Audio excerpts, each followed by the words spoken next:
नमस्कार सांग मैंने एजुकेशन फिलोस चैनल को आपण मान को स्वागत। आज आम जाना रिसेंटली गोटे जॉब विषय जोटा कि एएआई क्लास असिस्टेंट बा सिक्योरिटी रिक्वायरमेंट 2026 ए विषय आम जाना।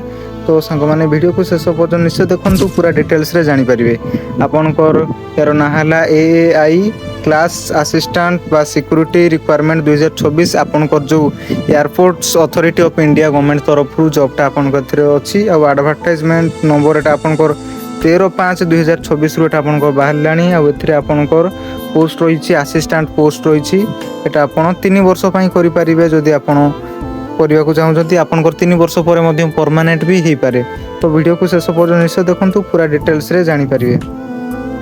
तो आपनकर है एएआई क्लास असिस्टेंट रिक्वायरमेंट एथिरे आपनकर देखंतु कौन सबू रही सबू सैलरी कौन रही आपनकर सैलरी 21,500 रु 22,500 भितर फास्ट रु मिलिवो। तापर आपनकर जॉब लोकेशन आपनकर तिरुपति है तिरची मादुराई भुवनेश्वर उदयपुर आपनकर पोस्ट रोची। तो देखो साग मैंने आपनकर भुवनेश्वर भी आमर जेहेतु पोस्ट रोची तो आपन ओडिशा पिला मध्य अप्लाई करि पारिबे। तो एटा आपनकर ऑनलाइन थ्रू रे अप्लाई होबो। आ सिलेक्शन मोड आपन केमती सिलेक्शन हेबे ना ऑनलाइन रे एप्लीकेशन होबो। तापर अप्लाई करि सारला परे इंटरव्यू आपनकर होबो। तापर इंटरव्यू होई सारला परे आपन से इंटरव्यू रे रखिथिया मार्क बेसिस रे आपनकर सिलेक्शन होबो। तापर आपनकर एलिजिबिलिटी कट ऑफ डेट आपनकर रोची 1/6/2026 एज एलिजिबिलिटी क्राइटेरिया आपनकर ए डेट अनुसार रहिबो। तापर देखंतु आपनकर सब कोन कोन रोची रिक्वायरमेंट आउ आमर रहिला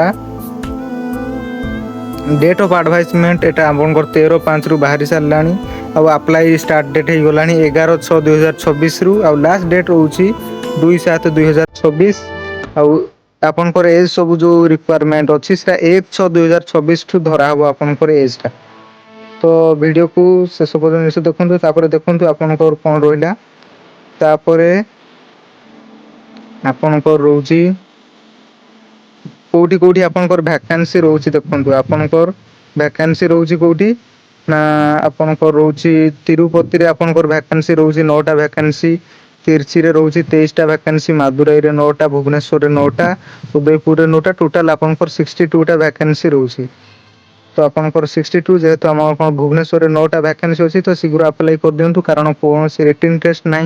तापर आपनकर देखंतु एजुकेशनल क्वालिफिकेशन एथिरे 12th स्टैंडर्ड आपन जदि +2 करछंती आ +2 रे 55% मार्क जदि आपन एससी एसटी हेछंती तो 55% आ जनरल हेथिले 60% आपनकर मार्क दरकार। तो आपन जदि +2 करछंती तो अप्लाई करि पारिबे। तो आपनकर लैंग्वेज दरकार इंग्लिश हिंदी और कन्वर्सेंट लैंग्वेज लोकल लैंग्वेज आपन जदि भुवनेश्वर अप्लाई करछंती तो ओडिया लैंग्वेज आपनकर दरकार अछि। तापर देखंतु आपनकर एप्लीकेशन फीस केते सब रहिबो। जनरल मान को पई मैक्सिमम एज लिमिट रहिला 27 वर्ष maximum age limit SC ST मान को पई 5 वर्ष रिलैक्सेशन रहउची ओबीसी मान को पई 3 वर्ष एक सर्विसमैन मान को पई 5 वर्ष रिलैक्सेशन रहउची।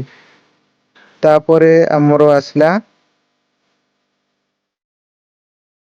एप्लीकेशन फीस वर्तमान आपनकर पळे आसिला एप्लीकेशन फीस ओबीसी मान को पई 500 टका रहउची application fees ST SC EWS और वुमेन मान को पई 10 टका रहउची जो 100 टका रहउची एप्लीकेशन फीस। आपण ऑनलाइन थ्रू रे अप्लाई करी कि एप्लीकेशन फीस आपण नेट बैंकिंग किबा यूपीआई रे आपण पेमेंट करि परिबे। तापरे आपनकर देखंतु कोन रहउची कोन कोन सब डॉक्यूमेंट दरकार आपनकर डॉक्यूमेंट रे सब दरकार ऑल ओरिजिनल सर्टिफिकेट्स मार्कशीट आपनकर दरकार। तापरे आपनकर सब दरकार आधार कार्ड पैन कार्ड दरकार। तापरे पुलिस क्लियरेंस सर्टिफिकेट आपनकर दरकार कैटेगरी सर्टिफिकेट जोटा कि आपनकर ओबीसी कि एससी एसटी कास्ट सर्टिफिकेट।